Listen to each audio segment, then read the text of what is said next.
ಅಧ್ಯಾಯ 3 ಶ್ಲೋಕ 2. ವ್ಯಾಮಿಶ್ರೇಣೇವ ವಾಕ್ಯೇನ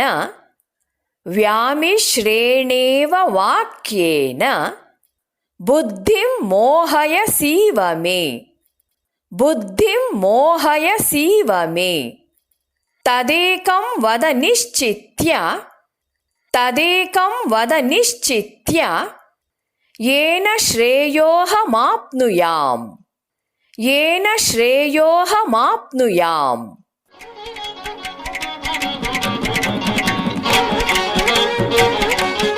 ಹೇಳಿಕೊಡುವುದನ್ನು ಅನುಸರಿಸಿ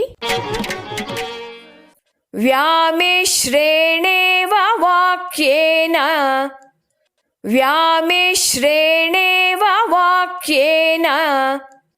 ಬುದ್ಧಿಂ ಮೋಹಯಸೀವ ಮೇ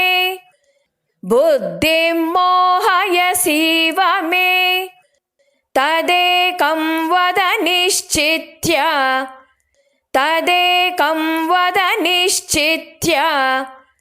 ಯೇನ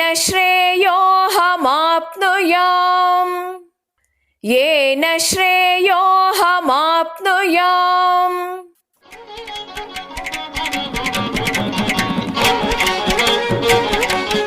ಪೂರ್ಣ ಶ್ಲೋಕವನ್ನು ಅಭ್ಯಾಸ ಮಾಡೋಣ.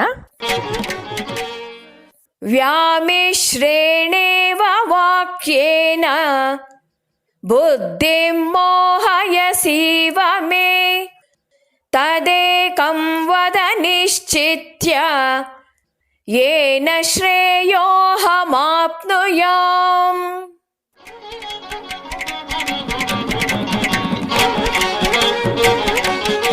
ಶ್ಲೋಕದ ಅರ್ಥವನ್ನು ತಿಳಿಯೋಣ. ಮಿಶ್ರವಾದ ಅರ್ಥವುಳ್ಳ ಮಾತಿನಿಂದ ನನ್ನ ಬುದ್ಧಿಯನ್ನು ಭ್ರಾಂತಿಗೊಳಿಸುತ್ತಿರುವಂತೆ ಕಾಣುತ್ತದೆ.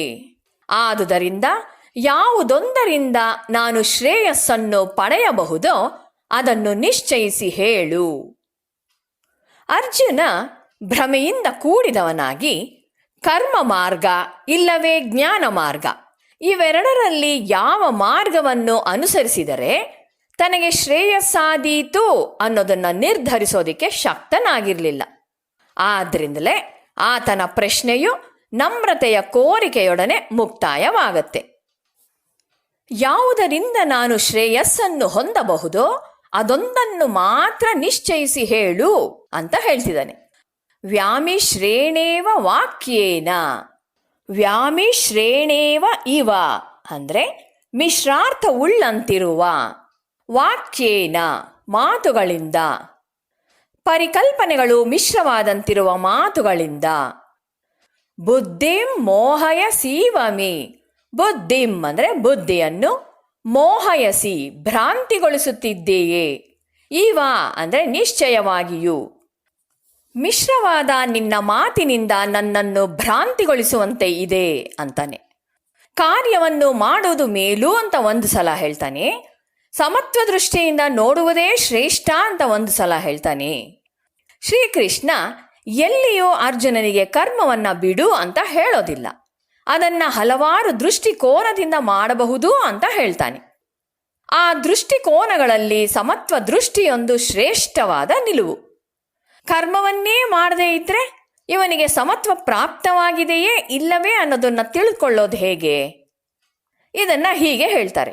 ನನಗೆ ಜಗಳ ಕಾಯೋದಿಕ್ಕೆ ಯಾರೂ ಸಿಕ್ಕದೆ ಇರುವಾಗ ನಾನು ಜಗಳ ಕಾಯೋದಿಲ್ಲ, ಸಮಾಧಾನದಿಂದ ಇದ್ದೇನೆ ಅಂತ ಹೇಳಿಕೊಂಡಂತೆ ಅಂತ. ಕೆಲಸ ಮಾಡುವಾಗ ಸಮತ್ವ ಬುದ್ಧಿಯಿಂದ ಚ್ಯುತನಾಗುವ ಅವಕಾಶಗಳು ಹಲವು ಬಂದರೂ ಯಾರು ಬೀಳುವುದಿಲ್ಲವೋ ಅವನಿಗೆ ಅದು ಸಿದ್ಧಿಸಿದೆ ಅಂತ ಹೇಳಬಹುದು. ಸುಸಂಸ್ಕೃತನಾದ ಅರ್ಜುನನ ಮನಸ್ಸಿನಲ್ಲೂ ಸಹ ಜೀವನವೆಂದರೆ ಬರೀ ಸಂಪತ್ತನ್ನು ಗಳಿಸೋದಿಕ್ಕೆ, ಶೇಖರಿಸೋದಿಕ್ಕೆ ಹಾಗೂ ವ್ಯಯ ಮಾಡೋದಿಕ್ಕೆ ಮಾತ್ರ ಅಲ್ಲ ಅನ್ನುವ ತಿಳುವಳಿಕೆ ಇತ್ತು. ಹಿಂದೂ ತತ್ವವು ಹೇಳುವ ಪರಮ ಪುರುಷಾರ್ಥವನ್ನ ಈ ಲೋಕದಲ್ಲಿ ಪಡಿಬೇಕೆಂಬ ಮುಸುಕಾದ ತಿಳುವಳಿಕೆಯನ್ನೂ ಆತ ಪಡೆದಿದ್ದ. ತನಗೊದಗಿರುವ ಪರಿಸರವನ್ನ ಹೇಗೆ ಬಳಸಿಕೊಂಡರೆ ಇದರ ಸಾಧನೆಯಾದೀತು ಅನ್ನೋದನ್ನ ಅವನು ತಿಳಿದಿರಲಿಲ್ಲ. ಆದ್ರಿಂದ ತನ್ನ ಮನಸ್ಸಿನ ಪ್ರಶ್ನೆಯನ್ನ ಭಗವಂತನ ಮುಂದಿಟ್ಟ.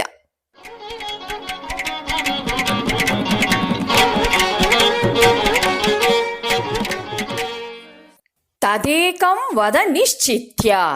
ತತ್ ಅಂದ್ರೆ ಆದ್ದರಿಂದ, ಏಕಂ ಒಂದೇ ಒಂದನ್ನು, ನಿಶ್ಚಿತ್ಯ ನಿಶ್ಚಯಿಸಿ, ವದ ಅಂದ್ರೆ ಹೇಳು. ಏನ ಶ್ರೇಯೋಹ ಮಾಪ್ನುಯಾಂ. ಏನ ಅಂದ್ರೆ ಯಾವುದರಿಂದ, ಶ್ರೇಯ ನಿಜ ಪ್ರಯೋಜನವನ್ನು, ಅಹಂ ನಾನು, ಆಪ್ನುಯಾಂ ಪಡೆಯಬಹುದು, ಯಾವುದರಿಂದ ನಾನು ಶ್ರೇಯಸ್ಸನ್ನು ಹೊಂದಬಹುದೋ ಅದೊಂದನ್ನು ಮಾತ್ರ ಹೇಳು. ಇವೆರಡರಲ್ಲೂ ಯಾವುದು ಮುಖ್ಯವೋ ಅಂದರೆ ಕರ್ಮ ಮಾಡುವುದೇ ಬಿಡುವುದೇ. ಅದರಲ್ಲಿ ಅರ್ಜುನನಿಗೆ ಯಾವುದು ಶ್ರೇಯಸ್ಕರವೋ ಅದನ್ನು ಅವನೇ ತಿಳಿದುಕೊಳ್ಳುವ ಸ್ಥಿತಿಯಲ್ಲೂ ಇಲ್ಲ. ಅದಕ್ಕಾಗಿ ಅದನ್ನ ಶ್ರೀಕೃಷ್ಣನಿಗೆ ನಿಷ್ಕರ್ಷಿಸಿ ಹೇಳು ಅಂತ ಕೇಳ್ಕೊಳ್ತಾನೆ. ಅರ್ಜುನನಿಗೆ ತನ್ನ ಬುದ್ಧಿಯ ಮಿತಿ ಈಗ ಚೆನ್ನಾಗಿ ತಿಳಿದಿದೆ.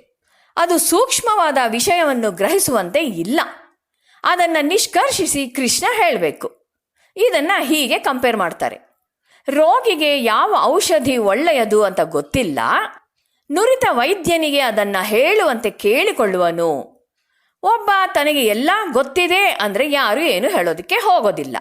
ಯಾವಾಗ ನನಗೆ ಏನೂ ಗೊತ್ತಿಲ್ಲ ಅಂತ ಶಿಷ್ಯ ಹೇಳುವನೋ ಆಗಲೇ ಗುರು ಅವನನ್ನು ತುಂಬೋದಿಕ್ಕೆ ತನ್ನ ಬೋಧನೆಯನ್ನ ಹರಿಸ್ತಾನೆ. ಆಗಲೇ ಶ್ರೀಕೃಷ್ಣ ಅರ್ಜುನನ ಸಂದೇಹ ನಿವೃತ್ತಿಗೆ ಬೋಧನೆ ಮಾಡುವನು. ಈ ಅಧ್ಯಾಯದಲ್ಲಿ ಶ್ರೀಕೃಷ್ಣ ಕೆಲಸ ಮಾಡುವುದು ಮಾಡದಿರುವುದರ ಬಗ್ಗೆ ವಿಶದಪಡಿಸ್ತಾನೆ.